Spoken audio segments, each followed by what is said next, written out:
है film makers and producers and actors जो as a creative लोग हैं, ये लोग मतलब हम लोग रिस्क नहीं ले रहे हैं। जितने हमारे यहाँ पे जो पॉपुलर एक्टर है उनको नीचे आना पड़ेगा कॉस्ट लेके। अगर वो नहीं आएंगे तो डायरेक्टर्स उनके पास जाने वाले नहीं हैं। टीम वर्क की ज़रूरत है। तो ऐसे माहौल में जस्ट ओनली डायरेक्टर नहीं, आपके जो एक्टर्स हैं, प्रोड्यूसर्स हैं, राइटर्स हैं, सो हर डिपार्टमेंट को एक साथ में आना पड़ेगा कि हाँ बॉस, हम इस फिल्म को बनाना चाहते हैं। एक जो है दो कारण है, दो बहुत इम्पोर्टेंट कारण है, वो हमको देखना होगा। सबसे पहला कारण तो मैं बोलूँगा कि जो है film makers and producers and actors जो एज ए क्रिएटिव लोग हैं, ये लोग मतलब हम लोग रिस्क नहीं ले रहे हैं। क्योंकि देखो, स्टोरी टेलिंग और जो कहानी जब बोलते हो, आप कोई सुनी सुनाई कहानी नहीं बोल सकते। आपको कहीं ना कहीं एक रिस्क लेना पड़ेगा। आपको नए सब्जेक्ट, नए इंसाइटफुल सब्जेक्ट्स जो किसी भी जॉनर में हो, वो आपको लाना पड़ेगा। तो इंडस्ट्री थोड़ी डरी हुई है। मतलब मैं जिनसे भी मिलता हूँ सब डरे हुए हैं कि क्या वर्क करेगा, क्या नहीं वर्क करेगा। तो मैंने बोला ऐसे तो इंडस्ट्री चलने वाला है नहीं कि क्या वर्क करेगा, इसका तो किसी के पास कोई जवाब तो है नहीं। तो पूरी इंडस्ट्री जो है, कहीं ना कहीं मैं जहाँ भी जा रहा हूँ एक डर का माहौल है कि producers, what is working and what is not working. वैसे ये आज का डिबेट तो है नहीं, ये तो लंबे समय से चले आ रहा है, बट अभी तो और एकदम एविडेंटली दिख रहा है कि लोग डरे हुए हैं, बिकॉज ऑडियंस का बिहेवियर पैटर्न भी चेंज हुआ है। अब देखिए, ये जो एक कन्फ्यूजन है, इसमें से तो चल रही है इंडस्ट्री, बट मुझे लगता है इसको निकालने के लिए एक ही सोल्यूशन है कि फिल्म मेकर्स को और प्रोड्यूसर्स को, एक्टर्स को, इन सबको हिम्मत से फिल्म बनानी पड़ेगी, कहानी बोलना पड़ेगा आपको। एंड अगर आप कहानी बोल सकते हैं उसी हिम्मत के साथ, तो I am very sure that the audience will come back and वो थिएट्रिकल एक्सपीरियंस लेगी ज़रूर। इतनी सारी बातें हो रही हैं। आपने भी कहा था इसके पहले कि आप भी जब लोगों से इंटरव्यू लेते हैं और जाते हैं कि देखिए, मैं उस बारे में कुछ बोलूँगा नहीं, लोगों का पर्सनल एंतोराज क्या होता है और क्या चार्ज कर रहे हैं, लेकिन इतना श्योर है कि जितने हमारे यहाँ पे जो पॉपुलर एक्टर है उनको नीचे आना पड़ेगा कॉस्ट लेके। अगर वो नहीं आएंगे तो डायरेक्टर्स उनके पास जाने वाले नहीं हैं। ये तो होने वाला है श्योर, क्योंकि उस कॉस्ट पे, जिस कॉस्ट पे फिल्म बननी चाहिए, और एक बड़ा एक्टर जो अमाउंट जो डिमांड करता है, और उसके अलावा जो उसके खर्चे होते हैं, क्योंकि इस वक्त हमको फिल्म बनाना है कॉस्ट के अंदर। अगर आप वो बनाओगे तो आप अपना जो कहानी है, अपनी जो कंटेंट है, वो बोल पाओगे। तो वो तभी बोल पाओगे जब उसका कॉस्ट कम हो सकती है। प्रोडक्ट का जो कॉस्ट है, अगर हम इसको प्रोडक्ट मान लें कोई भी, उसका कॉस्ट जो है उसको कम चाहिए करना होगा अगर आप उसको चलाना चाहते हो। मीन्स अगर आप चाहते हैं कि ऑडियंस आके उसको देखे, सो जहाँ ज़रूरत है वहाँ ज़रूर आप एक्सपेंसिव होइए। कोई आपको ऐसा कोई शॉट चाहिए जिसको आपको डायरेक्टर का विजन है कि नहीं, मुझे इस शॉट के लिए मुझे वेट करना है, इस शॉट को मुझे वैसे ही लेना है जैसे मैंने सोचा था, उसके लिए आप खर्चा करें। जो शायद ऑडियंस देखना पसंद करेगी कि अच्छा, हम डायरेक्टर का विजन देखते हैं, क्या किया है इस डायरेक्टर ने। अब डायरेक्टर अगर ये लग जाए कि मैं फिल्म की कॉस्ट कैसे कम करूं क्योंकि उसका पैसा उधर जा रहा है, और काटना शुरू कर दे फिल्म को इधर से उधर से, कॉस्ट कटिंग, तो उसकी विजन कहाँ जाएगी। तो ये प्रॉब्लम तो पूरी इंडस्ट्री डिस्कस कर ही रही है, आपको भी मालूम है। एक ही सोल्यूशन है, इन सब एक्टरों को नीचे आना पड़ेगा, अदरवाइज लोग डायरेक्टर्स इन एक्टर के पास जाएंगे ही नहीं। बिल्कुल सही कह रहे हैं कि जो एक कैरेक्टर आपका कॉमन मैन प्ले कर रहा है, शायद वो कपड़े आप संडे मार्केट से भी खरीद के उसको बना सकते हो, जो आम आदमी जिंदगी में अपना काम करता है, उस वक्त उस कैरेक्टर को डिजाइनर क्लोथ चाहिए। मैंने तो ऐसे भी किया है कपड़ों के लिए। मैंने कहा है अपने घर से लेके आइए, यूज्ड कपड़े हमने मंगाए हैं, क्योंकि कपड़ा दिखने के लिए भी यूज्ड होना चाहिए। कभी कभी कुछ एक्टर बोलते हैं नया कपड़ा लेके उसको यूज्ड बनाओ। मैंने बोला नहीं बस, वो दिखता नहीं है, वो घिसा हुआ दिखता है। अगर यूज्ड कपड़े होते हैं तो यूज्ड कपड़े होते हैं। एक्टर, हमने थिएटर में ऐसे किया हुआ है, हम घर से जो यूज्ड कपड़े हैं वो पड़े। अगर जहाँ नए कपड़े ज़रूरत हैं वहाँ नए कपड़े पहनेंगे, हर शॉट पे तो नए कपड़े नहीं पहन सकते, ऑफ कोर्स ऐसे आप पैसे बचाते हो, और ऐसे पैसे बचा के फिल्म की कॉस्ट कम करते हो आप।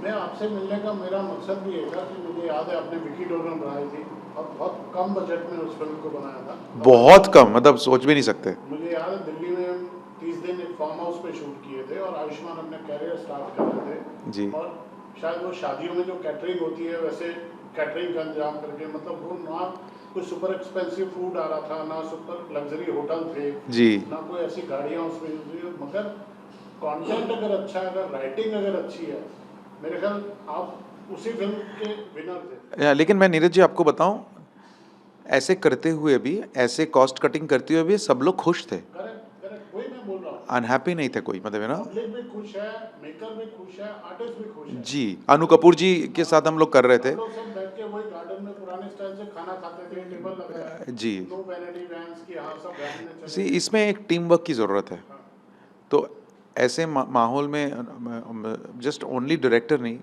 आपके जो एक्टर्स हैं, प्रोड्यूसर्स हैं, राइटर्स हैं, सो हर डिपार्टमेंट को एक साथ में आना पड़ेगा कि हाँ बॉस, हम इस फिल्म को बनाना चाहते हैं और इसको हम इस कॉस्ट में बनाना चाहते हैं। अगर हम लोग बोलते हैं, अगर अगर प्रोड्यूसर बोलें कि चलो हम इस कॉस्ट में बनाना चाहते हैं, तो सबको सामने आना पड़ेगा उसके लिए। कोई एक डिपार्टमेंट अगर उसमें से लीप कर जाए तो आपकी कॉस्ट ख़त्म हो जाएगी वहाँ पे। और हमारे यहाँ पे सबसे ज़्यादा कॉस्ट जो है उल्टे जगह जाता है।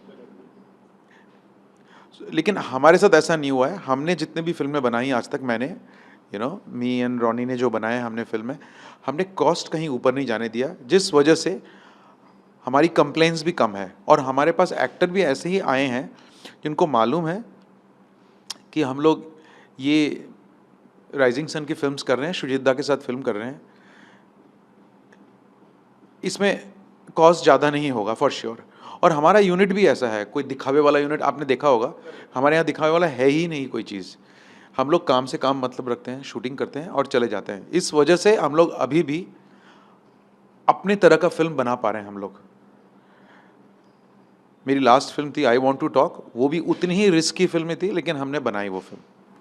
आपने पीकू बनाई बच्चन साहब के साथ, दीपिका पादुकोण के साथ, और वो करने के बाद फिर आप जाते हो आई वांट टू टॉक करने, जो अभिषेक बच्चन के साथ वीडियोस पे। Abhishek is a very good actor, but उनकी फिल्में बहुत अच्छा व्यापार नहीं करती। जब आप ऐसी अटेम्प्ट करते हो तो किस चीज़ पे सबसे ज़्यादा भरोसा होता है आपके? अपने स्क्रिप्ट पे, कंटेंट पे, या अपने आप पे? कैसे आपका इस तरह का, क्योंकि वो पिक्चर भी अप्रिशिएट हुई। देखिए, मैं आपको सच बताऊं, फिल्म चले या ना चले, क्या आप याद रखते हैं फिल्म? या क्या आप याद करते हैं किसी फिल्म को? आप विकी डोनर को अगर याद करते हैं कि नहीं? आप किस मद्रास कैफे को याद करते हैं कि नहीं? आप उस फिल्म को याद कैसे रखेंगे? उसकी यादगार तभी बनेगी जब उसकी राइटिंग करेक्ट हो, डायरेक्शन करेक्ट, सारे डिपार्टमेंट, इवन कास्टिंग भी करेक्ट हो। तो मुझे लगा था कि अभिषेक बच्चन अर्जुन सेन प्ले करने के लिए एकदम परफेक्ट कास्ट थे। अगर आपने देखा होगा 100% कितनी डेलिकेट सी परफॉर्मेंस दी है उन्होंने, ऐसा आसान परफॉर्मेंस नहीं है वो। और ये इसके क्रेडिट मैं नहीं लेता हूँ, मैं एक्टर को ही क्रेडिट देता हूँ उसके लिए। इस फिल्म को लोग बोलेंगे चलो अमेरिका में क्या है, कहाँ भी क्या है, उससे क्या मतलब है। उस लोग बोलेंगे हमको फिल्म कैसी लगी, यही देखते हैं ना। हमने किस तरह मेहनत से बनाई वो हमको मालूम है। कैसे हमको यूएस में वीज़ा मिलने में टाइम लगा, कैसे डिले हुई, कहाँ पे कैसे करके करके हमने मैनेज किया, जैसे हम लोग मैनेज करते हैं, कैसे कॉस्ट कटिंग की, all that we all did हम लोग। लेकिन फाइनली तो फिल्म ही याद रखेंगे ना आप। अगर आप मेरे अर्जुन सेन और आप अगर अभिषेक बच्चन की कोई भी फिल्म याद रखते हैं और आई वॉन्ट टू टॉक याद करेंगे कि नहीं उसके परफॉर्मेंस के लिए? 100% करेंगे। उनकी पिक्चरें, उनसे बात तो यही कारण है मैंने उनके साथ काम किया कि ये दादा, कास्टिंग का पैमाना आजकल सोशल मीडिया पे कितने फॉलोअर हैं, इसके साथ बहुत भयंकर रूप से जुड़ गया है। इसको आप कैसे देखते हैं? मतलब कौन हीरो होगा, कौन एक्टर, किसके सोशल मीडिया पे प्रेजेंस ज़्यादा है? ये मैं भी बहुत सुन रहा हूँ, लेकिन मेरे साथ अभी तक ऐसा नहीं हुआ है, इसलिए मैं इसमें ज़्यादा मैं मैं कमेंट नहीं करना चाहता हूँ, क्योंकि गलत चला जाएगा किसी के लिए। मैं ऐसे देख के बिल्कुल कास्टिंग नहीं किया, ना किया है अभी तक। आगे क्या करूँगा मालूम नहीं, लेकिन मैं देखूँगा कि कास्ट में कौन एप्ट कैरेक्टर बैठता है। और मेरे यहाँ पे कोई हीरो तो होते नहीं है, ना हीरोइन होते हैं, सारे कास्ट ही कैरेक्टर ही होते हैं हर फिल्म में। सो मुझे लगता है इसमें जो सबसे परफेक्ट टैलेंटेड हो जो उसको निभा सके, और जहाँ डायरेक्टर को उसकी अपनी विजन दिख जाए उसी को लेना चाहिए। कई बार कोई with due respect all social media influencer, वो बहुत अच्छा इन्फ्लुएंसर हो सकता है, उसके मिलियंस में फॉलोअर हो सकते हैं, उसकी कमाई बहुत हो सकती है, शायद वो उतना ही बुरा एक्टर भी निकले। या एक आदमी का कोई अब hit क्या follower- है अब क्या है कि अब पॉपुलैरिटी का बहुत लोग उसका फ़ायदा उठाना चाहते हैं कि पॉपुलर है तो शायद फ़िल्म चल जाएगी। लेकिन फ़िल्म एक एक दूसरे किस्म का चीज़ है। उस पे ना किसी का भी भाव नहीं चलता है। उसकी एक आत्मा है, अपनी अपनी एक सोल है, एक इंडिपेंडेंट सोल है जिसको आप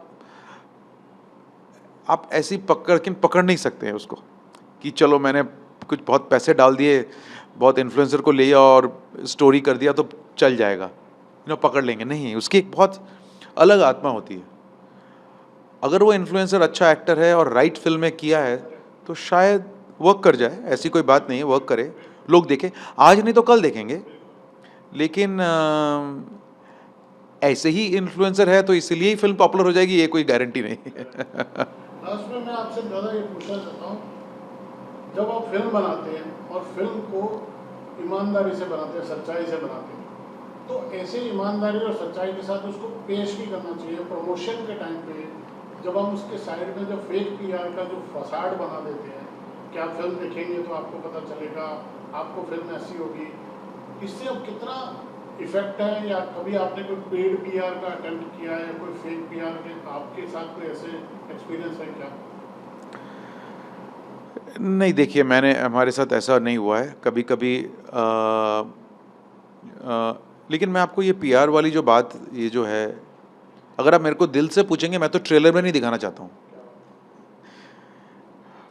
आजकल लोग बोलते हैं कि ट्रेलर भी देख के ज़्यादा, मैं तो बोलता, जैसे अगर मुझे आज आप बोलेंगे कि अगर आप बोलेंगे कि ऋषिकेश मुखर्जी की कोई फिल्म आ रही है, सोच लेते हैं, मैं तो पूछूंगा भी नहीं क्या आ रहा है, मैं सीधा बोलना किस दिन आ रहा है बताओ, मैं जाऊंगा देखने। और ऐसी बात है, देखिए, मैं इसलिए बोल रहा हूँ ट्रेलर मुझे ट्रेलर दिखाना भी पसंद नहीं है, क्योंकि मैं चाहता हूँ कि लोग आए तो एकदम खुल के आए कि एक नई क्या कहानी देखने को मिलेगा, क्या मिस्ट्री मिलेगी, क्या अनफोल्ड होने वाला है। वैसे मैं तो वो विचार रखता हूँ। आगे से तो मैं सजेशन दूंगा, और मैं और मेरे प्रोड्यूसर ये सोच रहे हैं कि ट्रेलर भी नहीं दिखाते हैं, एक पोस्टर दिखाएंगे, बोलेंगे ये फिल्म आ रही है हमारी, हमारी पुरानी फिल्मों के सारे आप देख लो क्या रैपो है, आ जाओ फिल्म देखने। देखते हैं क्या होता है उसमें, वो भी ट्राई करना चाहिए बिल्कुल। अगर आप कोई अच्छे डायरेक्टर हैं फॉर एग्जांपल, क्या आप उसकी फिल्म नहीं देखेंगे? क्या देखने जाएंगे ना? तो मुझे लगता है कि ये जो फेक पीआर और ये जो पीआर वाली जो बात है कि लोग यादर, जैसे मैंने अगर सोच लिया फिल्म देख, मैं भी तो डायरेक्टर हूँ, अगर मैंने किसी फिल्म मेकर का पता लगा, मुझे इन्फॉर्मेशन चाहिए मुझे कि हाँ इस फिल्म मेकर की फिल्म आ रही है, मैं कुछ देखूंगा ही नहीं। मैं तो कोशिश करता हूँ ट्रेलर भी ना देखूँ, सीधा मैं फिल्म देखूँ, ताकि मेरे लिए वो जो एक्सपीरियंस रहे ना, वो मेरे लिए ही रहे एकदम फ्रेश।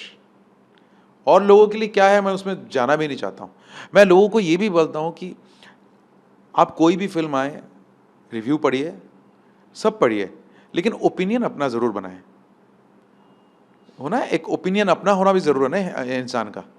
यस, सिलेक्टेड रिव्यूज़ आप ज़रूर पढ़ें, जिसको आप विश्वास करते हैं वो ज़रूर पढ़ें आप, लेकिन तब भी कुछ ना कुछ शायद उस फिल्म मेकर ने किया होगा जो आपको शायद छू जाए, तो मैं उस पर बोलता हूँ। नहीं, ये आपकी बात बिल्कुल ठीक है कि ट्रेलर दिखाने से कई बार तो पिक्चर पूरी ट्रेलर में समझ आ जाती है कि ट्रेलर देख के पूरी पिक्चर देखी है। मैं क्या देखूंगा फिल्म, बताइए। और कई बार ऐसा लगता है जो ट्रेलर देखा था पिक्चर कुछ और ही है। ये भी है, दोनों कंडीशन में जो व्यूअर है वो ठगा जाता है, यार ये क्या है। होता है, बिल्कुल तो बिल्कुल होता है। एक्साइटमेंट ठीक है। मैंने ऐसे बहुत ट्रेलर देखी हैं, बहुत अच्छी ट्रेलर फिल्म देख के, तो इसीलिए मैंने उसके बाद से ट्रेलर देखना ही, मतलब कौन फिल्म आ रही है, किसकी फिल्म आ रही है, अगर पहली फिल्म है, क्या फिल्म है, किस सब्जेक्ट पे है, उस पर मैं ट्रेलर देख लेता हूँ।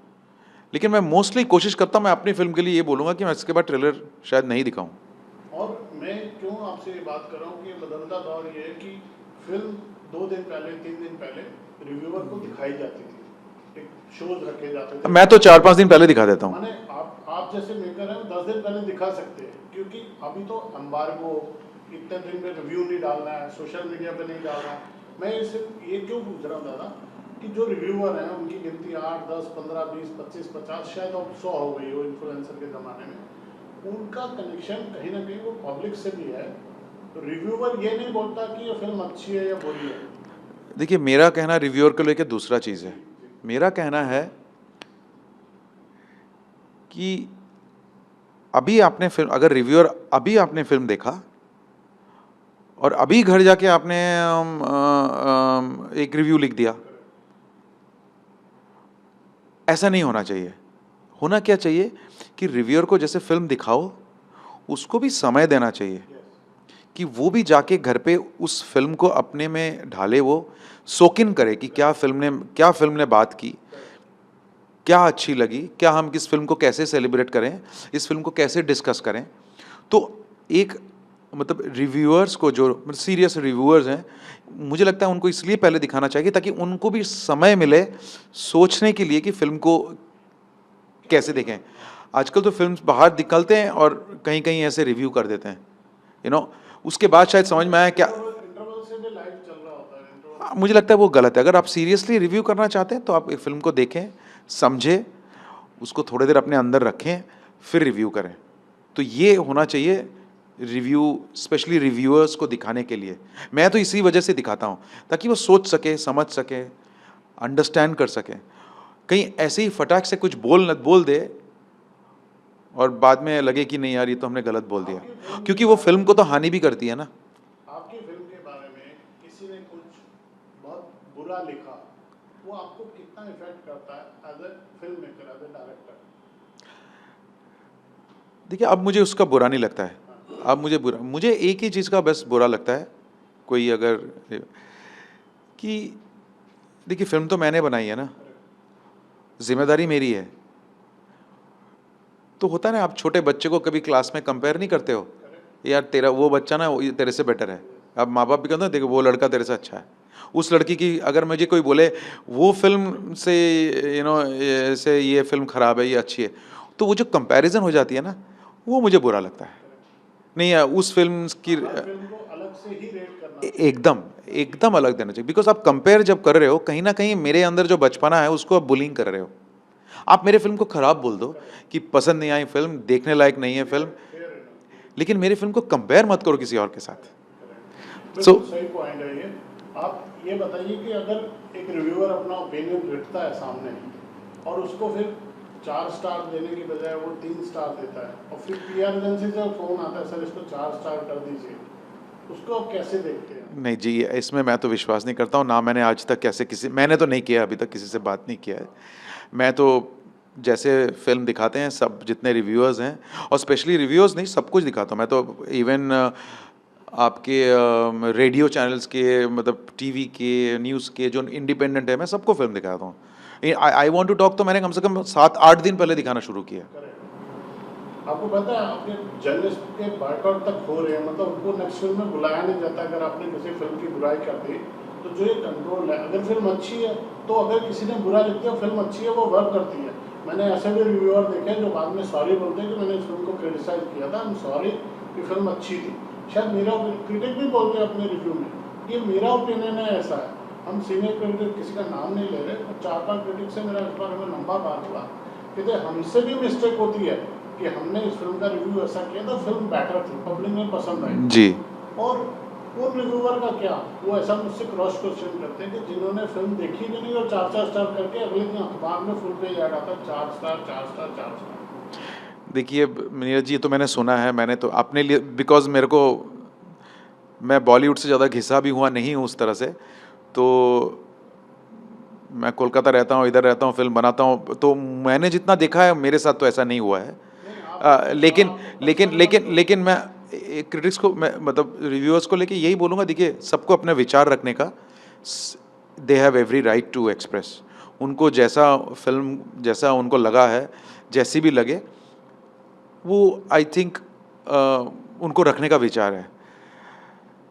बट ये जिस तरह से आप कह रहे हैं कि ये मैन्युफैक्चर्ड स्टार्स, इसमें मैं क्या बोलूँ, मतलब इसमें तो और धोखा तो ऑडियंस का ही हो जाता है। हुआ 10-15 क्रेडिबल रिव्यूअर हैं इंडस्ट्री में, 10 से 15, शायद 16 भी नहीं होंगे। आजकल तो मगर नहीं, मैं वही बोल रहा हूँ कि मगर 100 से ज़्यादा रिव्यूअर आ गए, तो जो 85 फेक रिव्यूअर आ रहे हैं, जो मैनिपुलेटिव रिव्यूअर आ रहे हैं, उसमें उन 15 की क्रेडिबिलिटी जीरो हो जाती तो है। इसी में सर मैं यही तो बोला आपको शुरू में, जो मैंने आपको क्या बोला, आप पढ़ें, रिव्यू ज़रूर पढ़ें, आपको जो सबसे पसंदीदा आपके रिव्यूअर हैं उनके पढ़ें, समझें, लेकिन अगर फिल्म आप खुद देख के ओपिनियन बनाएं तो उसी में आपको क्लियर हो जाएगा। देखिए ऐसे तो बहुत होता है, बहुत जगह बहुत लाइन में ही होता है कि बहुत, मतलब अगर 85 आप बोल रहे हैं कि ऐसे फेक रिव्यूअर्स हैं, हो सकते हैं, लेकिन आपकी अपनी भी तो एक निजी ओपिनियन है, आपकी निजी फॉर्म है, आपकी निजी अंडरस्टैंडिंग है, समझदारी है, आप उस समझदारी से सिनेमा को देखेंगे ना। मेरे को कोई ओपिनियन नहीं करा सकता कोई फिल्म को दिखाने के लिए, पसंद करने के लिए। मैं तो झगड़ा कर जाऊंगा उसके साथ, मैं तो बैठ के बोलूँगा चलो बैठ बताओ क्या है, उसके साथ डिस्कशन करना है। मैं तो इस, आप जहाँ बैठ के इंटरव्यू कर रहे हैं, मेरी ऑफिस में सारा दिन हम फिल्में डिस्कस करती हैं, और जो फिल्म सेलिब्रेट करना चाहिए हम करते हैं सेलिब्रेट, जो बोलना चाहिए वो बोलते हैं हम सेलिब्रेशन। आपको और मुझे लगता है रिव्यूअर्स को सेलिब्रेट ही करना चाहिए, और करते भी हैं वो, ऐसा नहीं है। ऐसा प्रपोजल आता है कि कोई स्ट्रेटजी देते हैं कि हम इस फिल्म को ऐसा प्रमोट करेंगे, वैसा प्रमोट करेंगे? आता है, कभी कभी आता है, लेकिन इस मामले में मेरे प्रोड्यूसर दोस्त रॉनी लाहिरी वो बहुत क्लियर हैं। वो फिल्म की जो फिल्म की जो सोल है ना, हम उसके बाहर नहीं गए हैं। बिकॉज मैं नाम नहीं लूँगा, हम एक बार हम लोग बहकावे में आए थे और हम उल्टा पड़ गया हमारे लिए वो, तो हमने एक ही फिल्म में किया था वो, लेकिन उसके बाद से हमने डिसाइड किया है कि जो फिल्म है ट्रेलर भी वैसी बनाएंगे, और जो जैसी फिल्म है उसको उस तरह से ही उसकी मार्केटिंग में लोगों तक पहुंचाने में वही बात बोलेंगे, एक्स्ट्रा कुछ नहीं बोलेंगे। तो आप केस स्टडी के लिए भी नाम नहीं बताओगे कौन सी फिल्म में बहकावे में आए थे आप? नहीं मतलब, अब चलिए आपको कहने के लिए मैं बता देता हूँ, फिल्म अक्टूबर थी, बिकॉज अक्टूबर एक अलग तरह की फिल्म थे। बहकावे में हम नहीं आए थे, मतलब हम बहकावे में नहीं आए थे, हमको लगा था कि शायद उसको, लेकिन उसमें हमको ये सीख मिली कि फिल्म जैसा है आपको वैसा ही ऑडियंस मिलता है, ऐसा नहीं है कि आपको कोई एक्स्ट्रा मिल जाएगी ऑडियंस, आपकी जैसी फिल्म है वैसी ऑडियंस मिल जाती है। उस फिल्म से मुझे सीख मिला, और उसके बाद से हमने जो भी फिल्में की, उसके पहले भी हैं, लेकिन हमने कभी बड़ा वो ओनली उस फिल्म में हमको लगा था कि शायद हम और वाइडर ऑडियंस तक जा सकते हैं, लेकिन मेरे को ये सीख मिला नहीं, जैसा आपका सिनेमा है ऑडियंस भी वैसा। जिस तरह के फिल्म मेकर है, बहुत इंटरेस्टिंग कास्टिंग हुई थी वरुण धवन की, वो भी एक किस्सा है। मुझे नहीं लगता कि वरुण धवन और आपका कॉम्बिनेशन कुछ बना, कैसे बना वो एक आपने किस्सा ऑफ द रिकॉर्ड बताया था, मैं चाहूँ कैमरे पे आप बताएं वरुण की कास्टिंग कैसे हुई थी अक्टूबर में? मैं तो बहुत बार बोल चुका हूँ कि इस बार को डिस्कस कर चुका हूँ। वरुण, मैं जहाँ बैठा हूँ ना, यहीं पे ही वो आया था एक दिन सुबह, तो सुबह आ गया वो कि मैं आपसे मिलना चाहता हूँ, बहुत बार बोल रहा था मेरे को मिलना है, मेरे को मिलना है। तो और हम लोग तब अक्टूबर लिख रहे थे, तो मैं, रॉनी, जूही, हम लोग मिलकर सब डिस्कशन कर रहे थे, लिख रहे थे, तब लोग सोच भी रहे थे कौन करें, ऑडिशंस भी चल रही थी, पूरे इंडिया में चल रहे थे किसको करेंगे। तो ऐसे ही मिलने आ गया एक दिन, बोला कि मैं मिलना चाहता हूँ। मैंने बोला मैं कोलकाता जा रहा हूँ, फ़्लाइट लेनी है मेरे को, तो जल्दी आ जाओ। तो बोलते सर मैं तो अभी जस्ट नींद से उठा हूँ, मैं कैसे आ जाऊँ? नहीं, बोला तो जैसा है वैसे ही आ जा, मेरा ऑफिस ही तो आ रहा है, कौन सा कैमरा है इधर। तो ऐसे ही शॉर्ट्स में सोया हुआ बनियान में आ गया, और नींद में आया पूरा, ऐसे ही बात करना है, काम करना है आपके साथ, एंड वी वांट टू, मैंने आपकी फ़िल्म देखी, तो जनरली बातचीत हुई। तो मैंने कहा चाय पिएगा, पानी पिएगा, तो पता नहीं वो मेरे से फ़िल्म के लिए बात करता है। मैंने कभी सोचा नहीं था कि मैं उसके साथ कास्ट करूँगा, लेकिन मुझे उसकी आँखों में ना, मुझे वो डैन दिख गया फिल्म का, और वो जो दिख गया ना, मैं फिर वरुण के ऊपर पागल हो गया। मैंने बोला यार ये, इसको मैं छोड़ूंगा नहीं, मैं इसको मैं बोलता हूँ, और मैंने उसको पकड़ लिया। मैंने बोला you must do this film. मैं बोलता हाँ मैं करूँगा दादा फिल्म। एंड अगर आप फिल्म देखें, मैं कल भी किसी को बोला था, मैं रियली थैंकफुल हूँ कि वरुण जैसे ऐसे जिसको कहते हैं कमर्शियल एक्टर, उसने मेरे साथ काम करने के लिए राजी हुआ, इसके लिए मैं उस थैंकफुल। एंड दूसरी बात ये मानना पड़ेगा कि वरुण ने जो परफॉर्मेंस दी है अक्टूबर में, ये क्रेडिट उसको जाता है। वो क्रेडिट किसी को नहीं, वो क्रेडिट उसने कैसे किया है मुझे नहीं मालूम, लेकिन उसने इतनी डेलिकेट परफॉर्मेंस, इतनी सॉफ्ट, जिसको कहते हैं आंखों से बात कर जाना, किसी मतलब दिल के अंदर आप उसके देख सकते हो क्या चल रहा है, लेकिन तब भी आपको मालूम नहीं क्या हो रहा है ना, क्यों हो रहा है, क्या हो रहा है फिल्म में। फिल्म जिस तरह से लिखी थी, वरुण ने उस तरह से उस कैरेक्टर को एकदम, जिसको कहते हैं ना, फूल की तरह खिला दिया उसने। एंड ये क्रेडिट वरुण को जाता है, आई थिंक एक्स्ट्राऑर्डिनरी परफॉर्मेंस।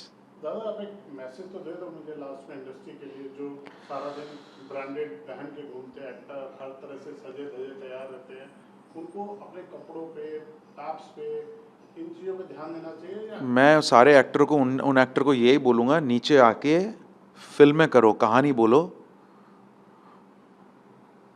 नहीं तो ना हम मतलब ना आपके साथ काम कर पाएंगे, और उसमें इंडस्ट्री का ही लॉस होने वाला है। अगर इंडस्ट्री को कहीं पहुंचाना है, अपने कॉस्ट नीचे करो सबसे इम्पोर्टेंट, और डायरेक्टर पे विश्वास करो। मुझे बीच में इसको मैं ऐड करूंगा, जोड़ूंगा। दादा एक स्क्रिप्ट की क्या कीमत होती है अप्रॉक्सीमेटली? मैं जरूरी नहीं आप उसे फिगर में उस तरह से कोटेड, मैं इसको कंपेयर करना चाहता हूँ कि आर्टिस्ट के स्टाफ को एक कितना पे करते हैं और एक राइटर को कितना पे करते हैं, इसका एक कंपैरिजन। नहीं, मैं पेमेंट्स के लिए बताऊंगा, मैं इतना कह सकता हूँ, अगर आप सिनेमा, कोई भी एक्टर, उसके पास अगर राइटर और डायरेक्टर आना बंद हो जाए, पहुंचना बंद हो जाए, तो आप सोच सकते हैं ना क्या होता, मतलब बिकॉज आप मानिए, एक फिल्म जो है, उसकी जो रीढ़ है, वो स्पाइन जो है, वो स्क्रिप्ट ही है। अगर स्क्रिप्ट है तो फिल्म है, अगर स्क्रिप्ट नहीं है, ना एक्टर है, ना डायरेक्टर है, ना फिल्म इंडस्ट्री है, ना कुछ है, स्क्रिप्ट ही सब कुछ है।